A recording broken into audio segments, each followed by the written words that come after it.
ദൈവിക ശക്തിയുള്ള തത്ത. നഗരത്തിലെ പ്രമുഖ രത്നവ്യാപാരിയായിരുന്നു സദാനന്ദൻ ത്രിപാഠി. അയാളുടെ കൈവശം ദൈവിക ശക്തിയുള്ള ഒരു പച്ച പനന്തത്തയുണ്ടായിരുന്നു. ഒരു കാലത്ത് ആരും അറിയപ്പെടാത്ത ചില്ലറ വ്യാപാരിയായിരുന്ന അയാൾ ആ തത്തയുടെ വരവോടെയാണ് പ്രശസ്തനും കോടീശ്വരനും ലോകമെങ്ങും അറിയപ്പെടുന്ന രത്നവ്യാപാരിയുമായി തീർന്നത്. ലോകത്തിൻ്റെ നാനാഭാഗങ്ങളിൽ നിന്നും തത്തയെ കണ്ട് അനുഗ്രഹം നേടുന്നതിനും തത്തയുടെ ഉടമയായ ത്രിപാഠിയുമായി വ്യാപാരം ചെയ്യുന്നതിനുമായി ധാരാളം ആളുകൾ നഗരത്തിലെത്തിച്ചേരുമായിരുന്നു. വരുന്നവർ തത്തയ്ക്ക് വിശിഷ്ട പഴങ്ങൾ നേദിക്കുമ്പോൾ തത്ത ഹരേ രാമ ഹരേ രാമ ഹരേ കൃഷ്ണ എന്ന് ജപിച്ചുകൊണ്ട് മേൽപോട്ട് ഉയർത്തിപ്പിടിച്ച് സന്ദർശകരെ സ്വാഗതം ചെയ്യുകയും പതിവായിരുന്നു. തത്തയുടെ മഹാത്മ്യം കണ്ട് പതിവുകാരുടെ എണ്ണം വർദ്ധിച്ചു. വ്യാപാരം 100 ഇരട്ടി അഭിവൃദ്ധിപ്പെട്ടു. അതോടെ അയാളുടെ അഹങ്കാരം 10 മടങ്ങ് വർദ്ധിച്ചു. ഈ സന്ദർഭത്തിലാണ് കൃഷ്ണദേവരായർ ആ തത്തയുടെ മഹാത്മ്യത്തെക്കുറിച്ച് അറിയുന്നത്. അതിനെ കാണണമെന്നും അനുഗ്രഹം നേടണമെന്നും പറ്റുമെങ്കിൽ അതിനെ സ്വന്തമാക്കണമെന്നും അദ്ദേഹത്തിന് അതിയായ മോഹമുണ്ടായി. അദ്ദേഹം ആ കാര്യത്തെക്കുറിച്ച് തെന്നാലി രാമനോട് അഭിപ്രായം ചോദിച്ചു. രാമ, രത്നവ്യാപാരി ത്രിപാഠിയുടെ പക്കലുള്ള ദൈവശക്തിയുള്ള തത്തയെക്കുറിച്ച് അറിഞ്ഞപ്പോൾ മുതൽ അതിനെ നേരിൽ കാണണമെന്നും സ്വന്തമാക്കണമെന്നും നമുക്ക് ആഗ്രഹം തോന്നുന്നുണ്ട്. അപ്പോൾ രാമൻ പറഞ്ഞു, പ്രഭു, വ്യാപാര അഭിവൃദ്ധിക്ക് വേണ്ടി ആ ത്രിപാഠി പ്രചരിപ്പിക്കുന്ന കുതന്ത്രമാണിത്.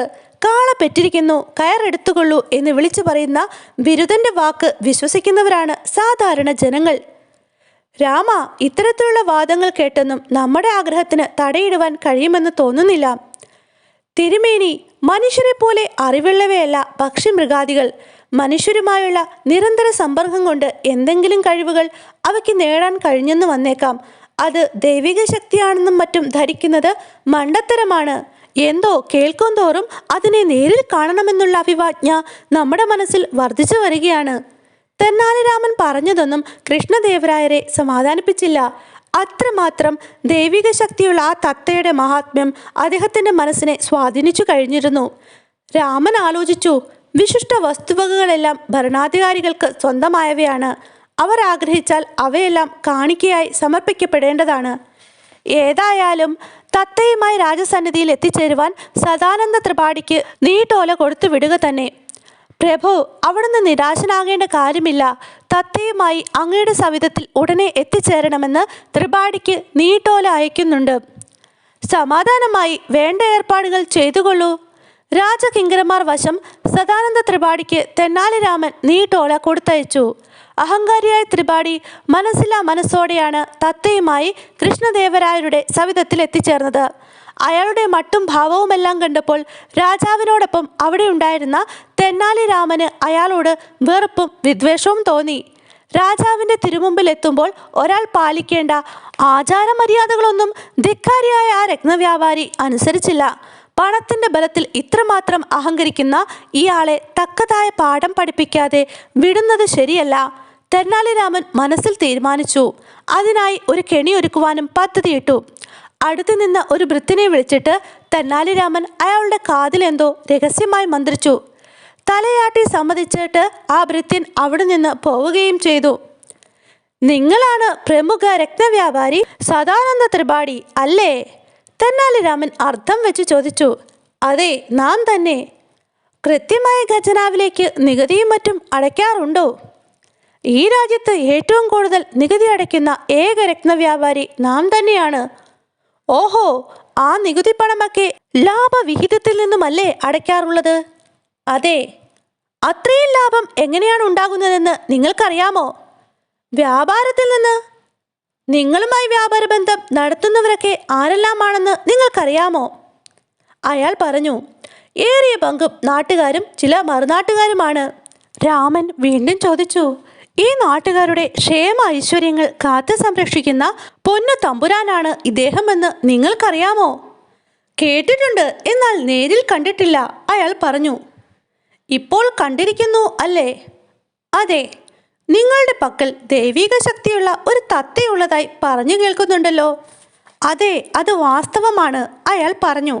അതിനെ കൂടെ കൊണ്ടുവന്നിട്ടുണ്ടല്ലോ അല്ലേ? ഉവ്. എങ്കിൽ അതിനെ രാജസന്നിധിയിൽ ഹാജരാക്കിക്കൊള്ളൂ. പൊന്നു തമ്പുരാന് അതിനെ കാണുവാൻ ആഗ്രഹമുണ്ട്. തൻ്റെ ഭൃത്യനെ പറഞ്ഞുവിട്ട് കുതിരവണ്ടിയിൽ വെച്ചിരുന്ന തത്തയെ കൂടോടുകൂടി എടുത്തുകൊണ്ട് വരുവാൻ വ്യാപാരി കൽപ്പിച്ചു. രത്നങ്ങൾ പതിച്ച സ്വർണ്ണക്കൂട്ടിൽ പച്ച നിറമുള്ള സുന്ദരി തത്ത. കൃഷ്ണദേവരായർക്ക് സന്തോഷമായി. അദ്ദേഹം കൂടിനരികിൽ ചെന്നു നിന്ന് മതിവരുവോളം അതിൻ്റെ സൗന്ദര്യം ആസ്വദിച്ചു. ഇത് ദൈവിക ശക്തിയുള്ള തത്തയാണെന്നാണോ നിങ്ങൾ പറയുന്നത്? തെന്നാലി രാമൻ വീണ്ടും ചോദിച്ചു. അതെ, അതിൽ തെല്ലും സംശയമില്ല, വ്യാപാരി തറപ്പിച്ചു പറഞ്ഞു. വിശ്വസിക്കാമല്ലോ? തീർച്ചയായും നിങ്ങൾക്ക് വിശ്വസിക്കാം, അയാൾ ഉറപ്പു പറഞ്ഞു. ഈ തത്ത നാമം ജപിക്കണമെങ്കിൽ എന്ത് ചെയ്യണമെന്നാണ് നിങ്ങൾ പറയുന്നത്?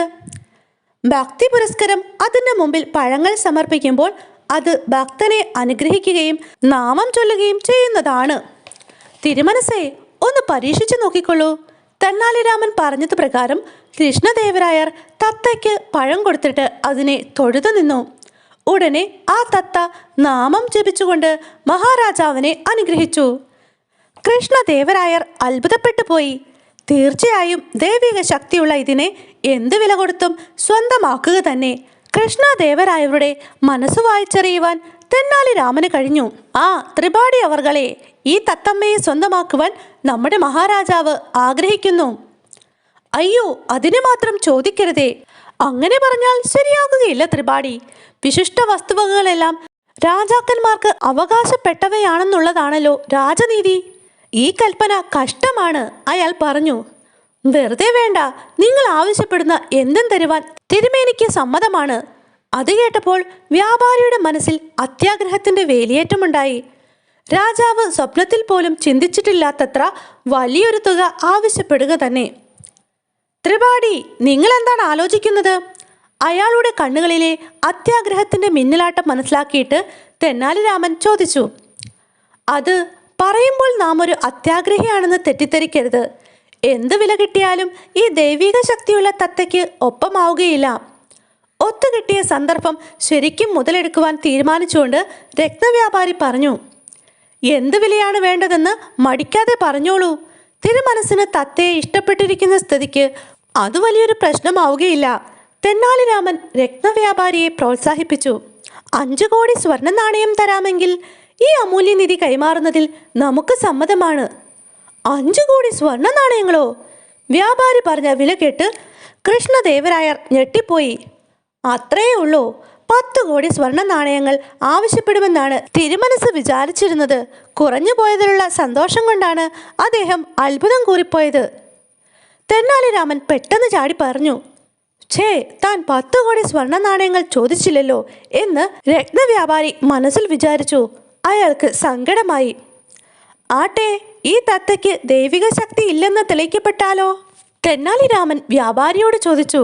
അങ്ങ് വിഡ്ഢിത്തം പറയുന്നോ? ഒരർത്ഥത്തിൽ പറയുകയാണെങ്കിൽ ഈ ദിവ്യ തത്ത ഈശ്വരന്റെ ഒരു അവതാരം തന്നെയാണ്. ഓ, അവതാരം, സാധ്യതകളുണ്ട്. എന്നാൽ വിശേഷ ശക്തികളൊന്നും ഈ പക്ഷിക്കില്ലെന്ന് തെളിയിക്കപ്പെട്ടാൽ നിങ്ങൾ എന്ത് തരും? തിരുമനസ് വിധിക്കുന്ന ഏതൊരു ശിക്ഷയും ഏറ്റുവാങ്ങാൻ നമുക്ക് സമ്മതമാണ്, വ്യാപാരി പറഞ്ഞു. ശിക്ഷ ഒരു പ്രതിവിധിയാകുന്നില്ലല്ലോ. പകരം സ്വർണ്ണ നാണയങ്ങളാകുമ്പോൾ അതിനൊരു പരസ്പര ബന്ധമുണ്ടാകുമല്ലോ, തെന്നാലി രാമൻ പറഞ്ഞു. അങ്ങനെയെങ്കിൽ അങ്ങനെ. വ്യാപാരി തെന്നാലി രാമന്റെ നിബന്ധന സമ്മതിച്ചു. എങ്കിൽ മഹാരാജാവിൻ്റെ പ്രതിനിധിയായി നാം പറയുന്ന വ്യവസ്ഥ നിങ്ങൾക്ക് സമ്മതമാണോ? തെന്നാലി രാമൻ വ്യാപാരിയോട് ചോദിച്ചു. മഹാരാജാവിൻ്റെ സവിധത്തിൽ നിന്നാണല്ലോ നാം സംസാരിക്കുന്നത്. അതുകൊണ്ട് വ്യവസ്ഥ എന്തു തന്നെയായാലും പൂർണ്ണ മനസ്സോടെ നാം അത് സമ്മതിച്ചിരിക്കുന്നു, വ്യാപാരി പറഞ്ഞു. എങ്കിൽ കേട്ടോളൂ. തത്തയ്ക്ക് ദിവ്യശക്തിയുണ്ടെന്ന് തെളിയുന്നുവെങ്കിൽ 5 കോടി സ്വർണ്ണ നാണയങ്ങൾ തന്ന് മഹാരാജാവ് അതിനെ വിലയ്ക്ക് വാങ്ങുന്നതാണ്. ശക്തികളൊന്നുമില്ലെന്ന് തെളിയിക്കപ്പെട്ടാൽ നിങ്ങൾ 10 കോടി സ്വർണ്ണ നാണയങ്ങൾ നഷ്ടപരിഹാരമായി മഹാരാജാവിന് നൽകേണ്ടതുമാണ്. സമ്മതമാണോ? അത് ഇത്ര വലിയ തുക? വ്യാപാരിയുടെ വാക്കുകളിൽ സംഭ്രമം നിറഞ്ഞു നിന്നു. തത്തയ്ക്ക് ദൈവിക ശക്തി ഉണ്ടെന്ന് നിങ്ങൾ ആണയിട്ട് പറയുകയും ഭീമമായൊരു തുക അതിൻ്റെ വിലയായി ആവശ്യപ്പെട്ടിരിക്കുകയുമാണ്. വാക്ക് മാറ്റി പറയുന്നതും പിന്മാറാൻ ഉദ്യമിക്കുന്നതും രാജനീതി അനുസരിച്ച് ശിക്ഷാർഹമാണ്. രാമന്റെ വാക്കുകൾ കേട്ടപ്പോൾ വ്യാപാരിക്ക് സമ്മതിക്കാതിരിക്കുവാൻ കഴിഞ്ഞില്ല. സമ്മതിച്ചിരിക്കുന്നു. വ്യാപാരി മഹാരാജാവിന് വാക്ക് കൊടുത്തു. തെന്നാലിരാമന്റെ ഉദ്ദേശം എന്താണെന്ന് ഊഹിച്ചറിയുവാൻ കഴിയാതെ കൃഷ്ണദേവരായർ അതിശയത്തോടെ ഇരിക്കുകയായിരുന്നു. 10 കോടി സ്വർണ്ണ നാണയങ്ങൾ എന്നത് നിസാര തുകയൊന്നുമല്ല. എന്തെങ്കിലും തന്ത്രം കണ്ടിട്ടായിരിക്കാം രാമൻ അത്രയും വലിയ തുക പന്തയം വെച്ചിരിക്കുന്നത്. മഹാരാജാവ് സ്വയം സമാധാനിക്കാൻ ശ്രമിച്ചു. തിരുമനസേ, പഴം കൊടുത്ത് തത്തയെ പരീക്ഷിക്കുവാൻ ഒരുങ്ങിക്കൊള്ളൂ. അത് പറഞ്ഞിട്ട് തെന്നാലിരാമൻ അകത്തേക്ക് കയറിപ്പോയി. അല്പം കഴിഞ്ഞ് പുറത്തേക്കിറങ്ങി വന്ന രാമൻ രാജാവിനോട് പറഞ്ഞു, പ്രഭു, പഴം കിളിക്ക് നൽകിക്കൊള്ളൂ. എന്താണതിൻ്റെ ദിവ്യശക്തിയെന്ന് നേരിൽ കണ്ടറിയാവുന്നതാണ്. കയ്യിൽ പഴവും നീട്ടിപ്പിടിച്ചുകൊണ്ട് മഹാരാജാവ് തത്തയുടെ കൂടിനടുത്ത് നിന്നു. തൻ്റെ ഉത്തരീയത്തിനിടയിൽ ഒളിപ്പിച്ചിരുന്ന കണ്ടൻ പൂച്ചയെ തെന്നാലിരാമൻ കിളിയുടെ നേർക്ക് ഉയർത്തിപ്പിടിച്ചുകൊണ്ട് നിന്നു. മ്യാവ് മ്യാവ്. കണ്ടൻ പൂച്ച അലറിക്കരഞ്ഞപ്പോൾ പേടിച്ചരണ്ടുപോയ തത്ത ചിറകിട്ടടിച്ചുകൊണ്ട് ഖൂർ ഖൂർ പ്രാണവെപ്രാളത്തോടെ ചിലച്ചു. ആ കിളി ദൈവനാമങ്ങൾ ജപിച്ചില്ല. പഴവുമായി മുന്നിൽ നിന്നിരുന്ന മഹാരാജാവിനെ അനുഗ്രഹിച്ചതുമില്ല. രത്നവ്യാപാരിയുടെ കുതന്ത്രം തെന്നാലിരാമൻ തൻ്റെ ബുദ്ധിവൈഭവം കൊണ്ട് പൊളിച്ചു. കൃഷ്ണദേവരായർക്ക് അതിയായ സന്തോഷമായി. അദ്ദേഹം ധാരാളം സമ്മാനങ്ങൾ നൽകി തെന്നാലിരാമനെ ആദരിച്ചു. കൂടാതെ കണ്ടുകെട്ടിയ രത്നവ്യാപാരിയുടെ സ്വത്തുക്കൾ രാമന് വിട്ടുകൊടുക്കുകയും ചെയ്തു.